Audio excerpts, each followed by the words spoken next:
The demise has been written. This is for Talib Bab right here. The demise has been written. They've been on my shit list since week 2, but this is not about that right now. But you're losing 4 straight. Your offensive weapons aren't there. Josh Jacobs' knee isn't there. The Micah thing is really big. And I think the main point here is the Packers can't play with the lead. If they get a lead, I think they're also just a one half type of team. So it's like, which half are you going to get them to play their ball? They played their half in the first half.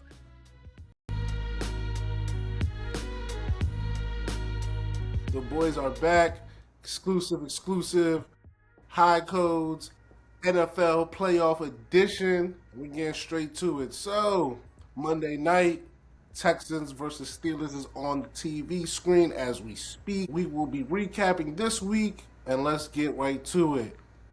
Rams, Panthers. The Rams came back. I didn't think we would be saying this, but the Rams came back and won what I would consider a thriller, 34-31. Matt Stafford continued to show that he is maybe the MVP frontrunner. Puka Nacua showed he was maybe the best receiver in the game. And while the Panthers did show up, it was not enough. What did you guys think about the Panthers falling slightly short at home to the Rams in the first wild card game of the week? I was gonna let the one Carolina cat go, but I don't know, man. I watched the game. I think I watched all the games in entirety. I wouldn't call it a thriller. It wasn't that fun to me. It was a very boring game to me, man. I wasn't feeling it. More so the Panthers offense to me just sucks. Like I wasn't feeling it. Very mundane. That's one of my guys, Tony. I'm at his crib. I'm like, bro, every time they got on offense, I'm just yelling. Because it's like, bro, I don't want to see this offense. It's very mundane. It's tired. Question. It's just, okay. Question. I get what you're saying, that the offense in itself isn't appealing.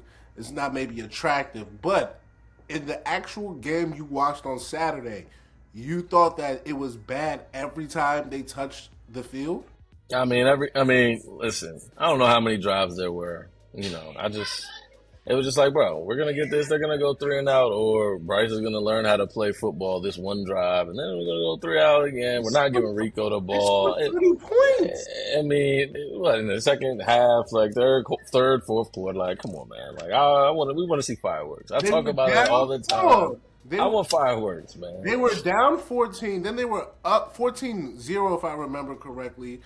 Rams, yes. Then it's just like, Rams, what are you doing, Rams? You guys forget how to play football out of nowhere? It's like, bro, we're here. It's You're just literally like, contradicting yourself. I just want you to realize that. No. I just said it was Monday. There was no real excitement to this thing, man. Like, I was just like, they were down 14-0 comeback is mundane. To be up 2014. They had a 20. It was 27. Oh no, it was 31-27. With like 4 minutes left to play. What are we talking about? What are you talking about? Perfect Saturday 4:00 game, bro. It was just like, bro, get this shit out of here, bro. Don't ever see this, man. Perfect 4:30 game. They gave us more than we expected. Trust me. I don't think anybody expected that, bro. It's just like, all right, bro. They gave us more than we expected, man. You're so wild. Listen, all right, I'm gonna talk about it all day. I had a really good leg. It fell one leg short, but we all knew the Rams were gonna win. Okay, J.C. Horn. Come on. Jimmy Horn, I believe, you dropped the pass. Like, what are you doing, bro? Catch that pass. Like, let's make it more eventful than what it already was and was, okay? Like, catch the pass. You're so confident. Cats who were 10.5 points favorites only won by 3. Like, what? Like, we knew that. We knew they weren't going to cover the spread. Okay. All right. We knew that. I think before we move on to the next game, just a few tidbits. Stafford surpassed Kurt Warner for the most postseason passing yards and completions in Rams history. And while being, like I said earlier, the MVP frontrunner, he's also leading the league this season in passing yards and touchdowns. I think before we move on, I think we must turn to the Panthers and ask, was this fool's gold? Was this season fool's gold for the Panthers? All right, before I answer your question, let me just give my summary of the game. totally opposite of Omatic. I think it was a very eventful game for the simple fact that, like Omatic said, start out 14-0. Nobody thought, or like, I'm pretty sure most of America was like Omatic. I was one of the very few people that had the Panthers going, like doing this, like not going to the playoffs and winning the game, but definitely winning. So it was just, I mean, going to the offs. So it was just like, yeah, but like very eventful game. Bryce Young was diming shit up. You know what I'm saying? Even like, and O'Malley was even in the chat talking about good pass by Bryce, but that's here no day. So it's just like, yeah, but you know what I'm saying? Like it was a very eventful game. The only thing I can say that was really lacking was the run game. Like they weren't very consistent in the run game. I feel like they didn't kill enough clock. Actually, original question. No, it was not fool's gold. I feel like a lot of people think that the Panthers are a year or two ahead of schedule. For the simple fact that their defense is playing better than everybody thought it was. Like the rookie pass rushers that they got, um, young from South Carolina, his name escapes me right now, but he came into his own. You know what I'm saying? I think he got 2 sacks on Saturday. So it's just like, yeah. And then with the offense, they just got a bunch of young wide receivers. Like they had 2 rookies. Xavier Leggett for some reason that nigga can't catch chlamydia in the whole house. And then you got the tight ends who are solid. So and then you got Bryce Young coming around. They got 2 capable running backs.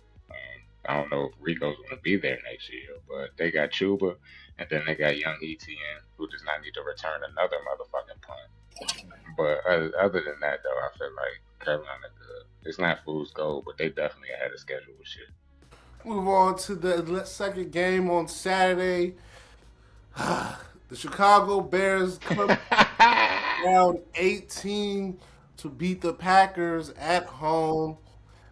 Soldier Field, big victory for Caleb Williams, Ben Johnson, and the rest of the guys. I actually fell asleep on this game. For real? Woke up very surprised. When I went to bed, they were up, I believe 21-12. I said, hey, that works for me. Been groggy most of this game, and I woke So up. you not to cut you off, but you went to sleep when they were coming back. Yeah, I was out of it most of the game, just That's kind of crazy. in and out, uh, just just there. So, to my surprise, when I woke up the next morning, what the hell? And then I had to watch the replay, and I was just very, very confused. I'm gonna hand it over to you guys. What did you make of the Bears, in particular, Caleb Williams and the comeback? Caleb Williams, bruh. Um, for one, Caleb Williams and the Bears defense. Shout out to the Bears defense. Because I think a lot of people gave them a lot of credit for causing turnovers earlier, but still like allowing a lot of big plays, giving up leads and shit. Like I was fucking with how Caleb Williams, that 4th down pass, what was that, 4th and 8 that he completed to Luther Burden? So that jump was immaculate. Like that's probably one of the best passes I've seen in the last couple of years. I think the marriage between him and Ben Johnson is perfect. Like Ben Johnson seems to be able to do all the things or call a game that do all the things that make Caleb play his best at the best moments. I saw an interesting perspective that said basically the Bears are the Warriors, in which they mastered the idea that completion percentage isn't really a big deal because they're gonna have a lot of bombs. Having maybe he won't be 60-70% completion percentage, but he will definitely be completing high passing yards or high attempt yard passes. So it works out. And I think even with the turnovers, he had 2 interceptions, I believe. He still found a way to win the game.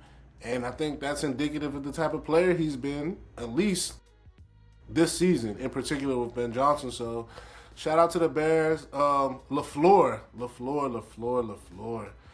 cannot hold a lead to save his life. I haven't seen a man who I think in every playoff game he may have had a lead and has still found a way to lose.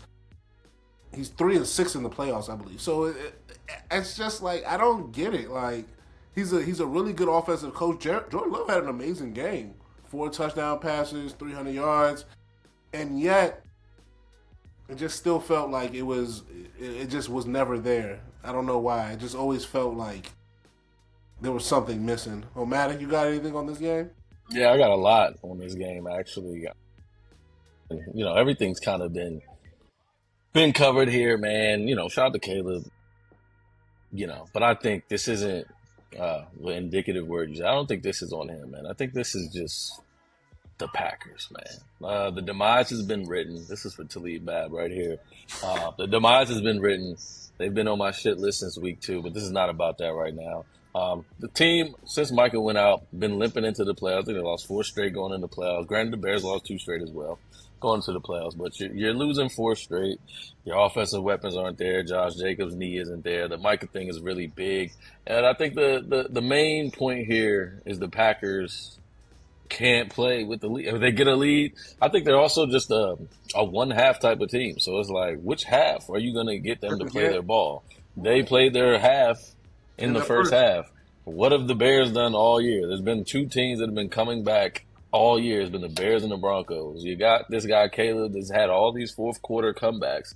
And what are they saying throughout the whole broadcast? I know you went to sleep. I actually was zoning out throughout the whole game as well. But I literally woke up like after every score and I was like, whatever. Like I was literally in the crib. I was like, I forgot who was calling the game, but they were like, these Bears, they always come. I was like, bro, they're going to come back. I literally bet them plus 14.5. I'm like, what? This is stupid as fuck. Like, why would you have this as a line for them to come back? So, I mean, it's just like, bro, granted, Caleb did do some amazing shit. Them throws were really great, but it's just like the Packers, they don't play 4 quarters of ball, and the Bears play in the fourth quarter. So, I knew they were going to lose. I didn't think it was going to be like that. Honestly, they went up first half. I was like, oh shit, they're just smacking them in. And I was on the side of, are the Bears real? You know what I'm saying? Like, I haven't been the biggest believer in them, but I was like, are the Bears real? But I think, I don't want to say they proved it because again, I haven't believed in the Packers all year personally, but I mean, that was a very, very impressive win. I think it was way more impressive than that first game. That's just me. You know what I mean? And to your point, that was their 7th fourth quarter comeback victory of the season for the Bears. Once again, I'm a big Bears hater, but shout out to them. They did the damn thing. Let's move to Sunday's game. My biggest hater, or the biggest hater of a person I am, or however that works, he came through. Shout out to your boy Josh Allen. Found a way in the fourth quarter to lead his team to a victory.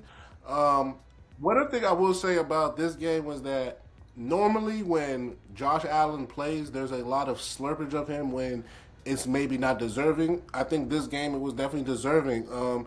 It was the number 1 rushing defense versus the number 1 rusher in the league, and the Jacksonville Jaguars had James Cook numbered. They stifled him all game. He could not do anything. And what did Josh Allen do? Josh Allen played some of his best football. He was Superman. For all the things that they say about him, he actually came through and did it. Shout out to him. I didn't realize the Bills had not won a road playoff game in 33 years. That was their first road playoff win in 33 years. 1992 Super Bowl year. Once again, everybody loves the way they have been talking about Josh Allen for the last 5 years. You would have think he had at least won a road playoff game, but no, he hadn't. But like I said, they came through. Nothing to say, but shout out to them. They did the job.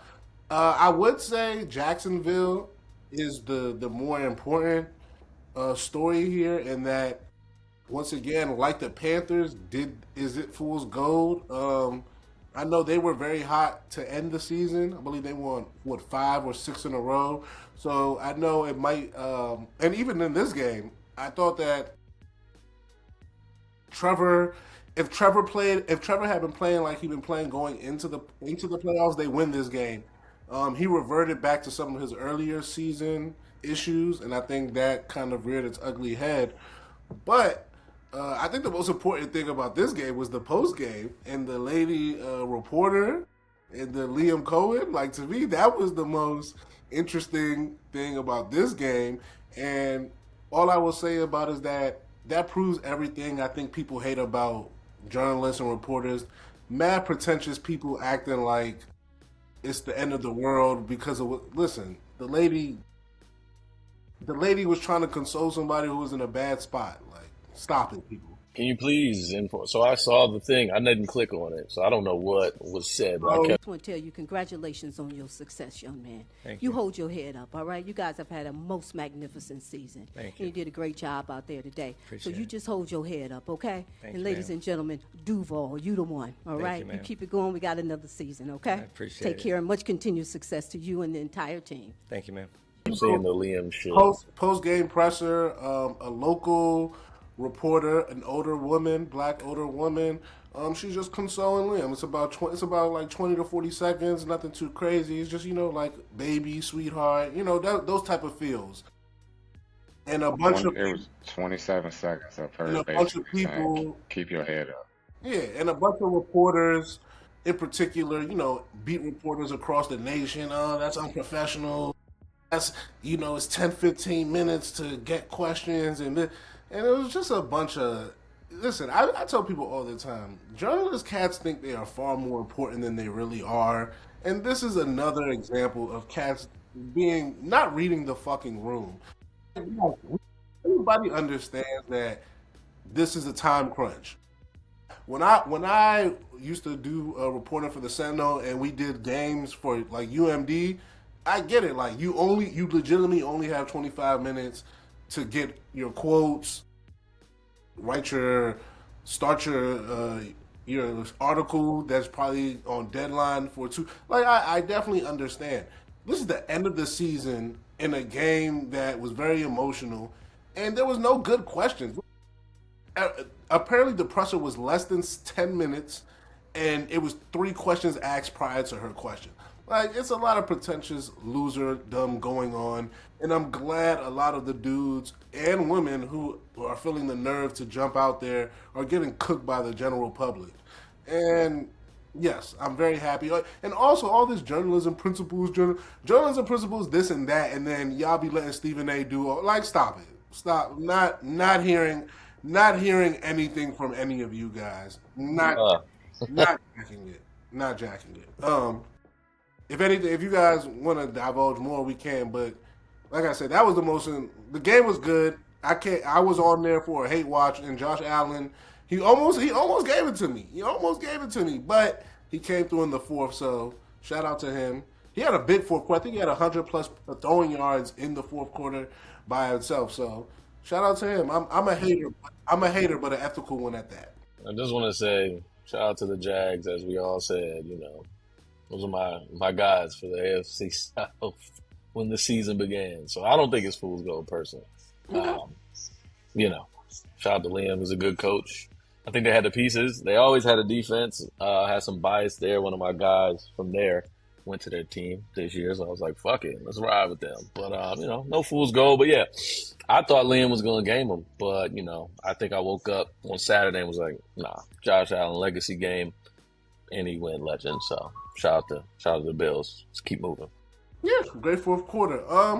Move on to maybe the most boring game, in my opinion, of the weekend. Well, Sunday night was probably a little worse. But Brock Purdy and the 49ers get rid of the Eagles. And this one was actually kind of sad because, at least to me, because it reminded me of the Eagles season from 2 seasons ago when I think they were at 11-0 to start the season, and then they lost a bunch of games. 0-6. Yeah, when they 0-6 to go down the stretch. Lost to us. And it was Kicked just, it off. and it was really kind of just, they imploded on themselves. I feel like this season, it wasn't the same, but it was. It was at 23. Yeah, 23. This season was, I say it wasn't the same, but it was in the fact that, if we're being honest, it didn't look right for a lot of the season, probably a majority of the season. Yeah, But But they were finding ways. And ultimately, that's the thing about football. Like, last season, the Chiefs got to a whole Super Bowl just finding ways to win. Like, they did that. Ultimately, it bit them in the ass. They got spanked in the Super Bowl, but they found ways. The Eagles were finding ways, but like I said, but most people were on. If we're being honest, most people were right. It didn't look good. Yesterday or Sunday, I think really showed why it didn't look good. Like the first half was decent. The first half, I said, okay, they'll find a way. Kicker makes an extra point, but they scored 2 touchdowns. Jalen was playing decent. I think he had like 90 passing yards. Pretty solid game. Saquon wasn't doing great, but it was the offense looked decent. That second half, I don't know, it got putrid. And this is like 2 times in the last 3 weeks when they've played a second half and the offense has just dead. It looks like they don't have any kind of idea about how they want to play, what they want to do. And I know people want to harp on Hurts about like he's not this, he's not that. And listen, I don't think Hurts is one of the top 5 quarterbacks in the league. I don't think that's how this works. But you're not going to tell me in the NFL that we've been in so far that he doesn't have a top 5 resume. Like, that's the thing about football. Results matter. And the results that he has since he's become a star of the NFL, I think, speak for themselves. Super Bowl runner-up, Super Bowl MVP, Super Bowl champion. Like, second in MVP voting for the regular season one time, and he's won about 10 games in 5 of the 6 seasons he's been a starter. Those stats, I think, speak for themselves. But 168 yards, 1 touchdown, that speaks for itself as well. So I can't deny that he ain't been at his best probably over the last 10 games. But he probably started the season pretty decently, but over the last 10 games, he hasn't been good. It kind of showed at the worst moment or at the worst time, and I think he'll have to live with that. But if I've known anything about Jalen Hurts, he seems to find an answer and has found an answer, and I think he'll be much better next season. How long or how consistently he'll be better, I think that's left to be seen. But I think a lot of this has to go on the play calling. Like, Nick Sirianni has to look within and really ask. Like, I know I was in another chat saying, you can't get another offensive coordinator, but man, you might need another offensive coordinator. They're definitely getting another offensive coordinator. I'm unfortunately in a fantasy football chat with 7 Eagles fans, so I hear about it every day. They hate Kevin Patullo. They want to unalive Kevin Patullo. They talking about egging his house and all this stuff like weeks ago. About Ice and Kevin Patullo. Yeah. I don't. You know, like that's what's going on about this guy. So I'm not a Hurts guy. Yesterday was a beautiful hate watch. We're talking about hate watches. A beautiful hate watch. Prior to even the Patullo and the Hurts, I think Cat's got to remember the last time the Niners played the Eagles in the offs. That's when everybody on the Niners died that day. Yeah, Purdy got hurt that game. Everybody, you know what I'm saying? Like, so they had some revenge out there for it. But, you know, the Patullo just aided to it. Like, it was a really bad offensive game. And as you said, it was a really boring game. Maybe I should have had my disdain for this game. You probably should. Panthers and the Rams. Probably should.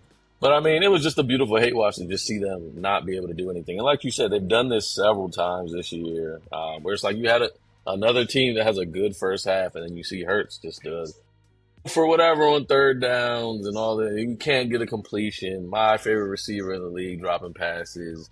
It was just all bad. 3 passes in the second half. 3 very detrimental, game-changing passes. And that's that the third down, John, was ridiculous. And that's the one thing I will say about game-changing passes. I've watched A.J. Brown a few times this season. I forget what game during the regular season. But he's dropped passes at very opportune times, and it's very hard for me to put all the blame on Hurts when I see him do stuff consistent. It's one thing if this second half was the first time I seen him like drop. But no, he has kind of a history of dropping passes, and I'm waiting for someone to be like, hey man, like that's part of the reason, because like once again, if you catch some of these bombs, that changes the game. That is a whole we're having a whole different conversation about Hurts and this and that. But when you short arm, when you dead ass just drop passes, just drop. We gotta have a real conversation. So for Bad me, drops. For me, AJ Brown needs to answer. Like, he gotta do some soul searching too, because once again, I don't think Hurts is top 5, but Hurts would look a lot better if you caught some of these 50-50 balls. Like, I know that for a fact. Retweet everything y'all said, like top to bottom. But I also think like, what's that fucking coach name? Sirianni. There we go. Sirianni, bro, he need to look within too, because you can't just keep firing offensive coordinators. Exactly. Yeah, but a lot of these guys are getting hired. Like, whatchamacallit got the job. No, I'm here. Like, he had 2 of them got head coaching jobs, but the other ones he got, like, I feel like this is this Jalen Hurts' 5th. They be saying that. They be saying he's 6th one. So every it's year. just like every year he gets a new one. Yeah. Yeah. So it's just like.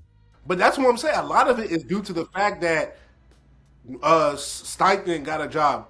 People do well with the Eagles. Yeah, and move on. And then move on. But I feel that. But you got your offensive line issues. Granted, a lot of that was help, but a lot of that was age. A lot of that was age too, because you had niggas retire, you had people move on. I feel that, but like I said, everything can go on coaching, everything can go on play calling. A lot of that shit was just on the offense. Just their players just weren't good this year, bro. Like, I honestly just like AJ wasn't the only one dropping passes. Like, Devontae dropped some passes this year. Granted, he did some good shit last night, but he dropped some passes this year. Like, everybody was just inconsistent. Even Saquon was inconsistent this year. So it's just like they had a game where they had 15 yards of offense in the second half. Yeah, where's the Bills? Didn't they win? They won that. They won that game. That's the thing. Once again, I say this about football all the time. It's the ultimate sport. So you can have a game where your offense is putrid, but you win. And I think sometimes that covers things up, and I think that masks things. And that's what happens to the Eagles. I wouldn't even think it masks it. I just think certain people choose to accept shit. Like, just because they won. Like, the outcome was what niggas wanted, so it's just like, all right, bet we'll worry about it next time. But like, it looked like with the Eagles, they never worried about it. And then like, even the shit with the defense too, some of them, like, their linebackers were inconsistent. You got Jalen Carter getting suspended, getting hurt. It was just a bad year for the Eagles. And like we said, great hate watch yesterday. Hate the Eagles. But you know what I'm saying? I don't want to see nobody go out like that though. Like, that shit was kind of sad, bro. Like, that shit was. It was beautiful. Yeah, I mean, once again, I'm not the biggest Eagles hater. Shout out to Philly. A lot of good times and moments there. But as far as... Fuck with the city. Fuck with the team. Hate their fans. As far as a hate watch goes, I would definitely understand, in particular, if you had an agenda to push, that was the game for you. So I respect it. And let's go to the last game of the weekend, because today's Monday, as I said earlier when we started this. Patriots, Chargers. This game was so bad. But also, if you were on a hate watch like me, you enjoyed this game so much, because did you know Justin Herbert has as many touchdowns in his playoff career as, you guessed it, Juwan Jennings? Yes, 2 touchdown passes each for them through their NFL playoff. Nigga named a wide receiver. Careers. That's the type of hate. That was a tight end, bro. That's the type of hate watch I'm on. Listen, Justin Herbert was bad last game, and I will say that with such a straight face and not even a hater face. He was just bad. Like, he had a clean pocket many times, and he just missed receivers. He got sacked, I believe, 6 times, and a lot of those sacks were not on the fact that his offensive line was bad. It was the fact that he looked scared. He looked like a dude who was in headlines. He looked like a dude who did not trust his teammates. Everything you want to say about Justin Herbert and about his arm strength and about this and that, it didn't matter last night because that nigga looked like he couldn't read a defense if it was me, Mook, and Omatic out there calling it. That's all I'm saying, that he looked very, very, very putrid. And the thing I'll say about Justin Herbert is that he has the weapons. You say get wide receivers. He got wide receivers. He got tight ends. He got running backs.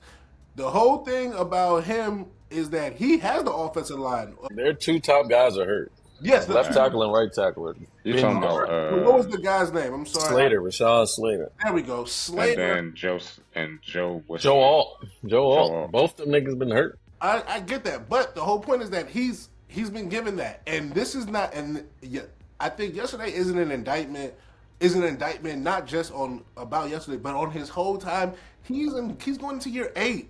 He has no playoff wins, but for him, for some reason, there's always these excuses.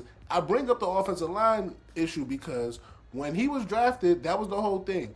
That when him, Burrow, and Tua were drafted, it was, they got him offensive line help. What did they go get? Burrow, just some wide receivers.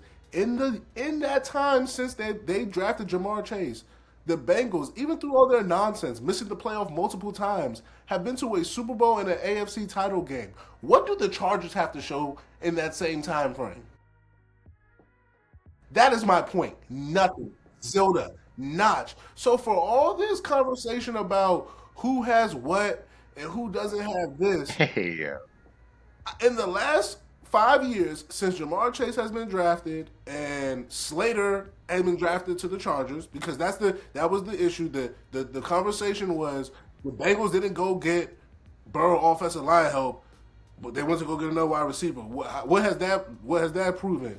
Well, it's proven that at least they've had a shot. They were an Aaron Donald massive play away from being Super Bowl champions. What do the Chargers have? They got Jim Harbaugh. That's what they got. They got Harbaugh. They found themselves a coach. So I'm just trying to say, like, people killed Ryan Clark earlier this season when he said, Justin Herbert ain't really. How can you say that about Justin Herbert? He's 6'5". He throws the ball. Like, who cares? He's 0-3 in the playoffs, and let's have some real conversation. He was the type of bad yesterday that I don't even know if I can make an adequate. I don't even know. I'm so lost at words. Like, he was that bad that I don't even know if I can actually say I saw anything in the Patriots. Like, I don't know if I can even decipher their performance, and because he was that bad. Like, I don't think a quarterback. I don't think Stroud or Rodgers will be that bad. So it's hard for me to even say what the Patriots, to take away anything from that Patriots defense, because I think it's kind of fool's gold. I'm about to say, because Drake May got sacked a lot yesterday too. They both got sacked like 6 times. Drake May ran for the most yards in his life, meaning that damn secondary was doing a damn good job because there was nothing there. He just pulled that bitch down. Last I looked, he was like 6 for 61 yards. I know he ran after that. Like, you know what I mean? I didn't see much from the Pats personally. As I said, I had a really good lay. The Chargers were the only team that sold the lay. I picked every team right so far that's played besides the Chargers. So I don't have much for them right now. Obviously, again, we point over here, Michigan bias, my favorite coach. Thought he could right the wrong. He clearly didn't, because Herbert was just ass yesterday, man. But to the Patriots point, didn't see much from them, bro. Like, I mean, all he did was what, 16? Was it 16-3 or 19-3 or something like that? You know what I'm saying? Yeah, it just wasn't, and that's what I was hoping. I was thinking, you know what I'm saying, like Harbaugh. I'm here Harbaugh over anything. I'm like, all right, you can go in there and beat this team. I didn't see anything from the Patriots. We all know about the Patriots, the worst ranked schedule, all that shit. You know, it's cool. Y'all number 1 or number 2 in AFC, but it's just, that's the fool's gold to me. So I don't think I've seen anything from them. But yeah, the Chargers just really stunk yesterday. And I think it, sadly, I'm not giving the offensive line excuse. You haven't had these guys all year. Buddy went down week 1. You know what I'm saying? Like, or maybe it was like he went out early as fuck. Yeah, The main When guy. he went out Slater went out preseason. I It think he had to be tore his pec. preseason. And then Preseason week Joe 1. Off got Right. hurt week 1, came back and got hurt. And then it was got done hired off. again. So it's just Yeah. like, all right, we know how bad it's been, bro. You should be able to play through it. I thought Harbaugh could do it. Herbert, they're comparing him to Andy Dalton these days. So it's just like, I don't got nothing. I haven't been a Herbert guy. He fucked me in fantasy like 3 years ago. I said, I'm good off him. But yeah, this game was ass. Didn't like it. But I don't believe in the Pats either. But I like Vrabel. Let me put that out there. But I got nothing. Got nothing. This was a classic muck-up game. You know how every year in the playoffs you got that one muck-up, and it's usually like fucking Patriots. It's usually like the Patriots or like the Steelers or some shit. Like this basically what this game was. Think as much as everybody Chucks will hate watching here. We all were sitting there like Herbert's gonna do something at least. He's gonna do something. No, we can't just do 3. Never had that thought. I'm like, bro, you gotta do something, bro. Give me a touchdown at least, bro. Like, come on. I've seen Justin Herbert blow that was so bad. 28-point lead in the playoffs. Like we all seen it. We all seen it. He scored at least that game. Like I'm looking for it. Can I get a touchdown? Come on. Do stuff like that, and me put my trust in you, because that shows me that when it's time to clutch up, you just can't. Like for all Lamar's downfall or Lamar's shortcomings, most of the times I can legitimately be like, hey. Mark Andrews dropped that pass. This guy fumbled here. This thing happened. Flowers fumbled here. Niggas missed this field goal. It's very seldom that I watch Justin Herbert and I say, it's so many of those. And I say, oh, these are other people. A lot of times I go, it's you. Bro, he's not getting rid of the ball. He's not throwing the fucking ball. Like, what are you doing, bro? You have a lot of that Jalen Hurts in you. So, like, timid. Exactly. Where I think they don't want to make a mistake, so they end up like just and it's like I don't know how good that is for anybody. Well, Texans, Steelers are at halftime, 7-6 Texans. Anything else, you guys? This game has been kind of meh, but anything? This team, the winner of this will play the Patriots. Have you seen anything in this game that makes you say, all right, in one way for favor either team? CJ Stroud is who I thought he is. That's all I got. Well, I think he has 2 picks or 2 turnovers. He has a fumble. He's just not good, man. He's not seeing the field as how he saw it that rookie season. And, here I go again, pointing to this over here. It's definitely much so Michigan, Ohio State bias, but the Ohio State quarterbacks don't amount to be much of anything, man. I got nothing for CJ Stroud. Throw it to the Michigan man. You can't do that. So it's just like, bro, like you stink. And the Steelers suck as well. Even worse, their offense is just talking about a mundane offense here. Very mundane here for the Steelers. Steelers got like a 6-game playoff losing streak in the last 8 years. They were never winning this game. Texas defense is really good. I mean, this is just a defensive game here right now. If CJ Stroud could put together one more drive, I think they should be able to win this game. Rodgers is old. They will be back. But on the lay that was going to hit, if the Chargers didn't fuck it up, the Texans were their money line as well. So, I mean, I got the Texans winning this game. Steelers shouldn't win this game. That's all I got for this game. I've been up here with you guys other than when I was watching and smoking. But, yeah, same shit O'Malley said pretty much. The defense is going to be the defense. They'll probably score a defensive touchdown in this game because they love doing that. So, yeah, but that's all I really got. If the Steelers win this game, though, the whole Patriots easiest schedule shit, it's going to continue to haunt them. Because, dead ass. Because, like, even statistically going into the game yesterday, the Chargers were the worst team in the playoffs. Like, going into the playoffs, like, if you're going down statistically and where the teams rank offensive and defensive wise, like, and to balance it out. So it's just like, if they go in, then they play the Steelers, like, that shit ain't going nowhere. Then if they play I would love to see them play the Texans, because then it'd be like, all right, Drake, man, you playing a real defense now.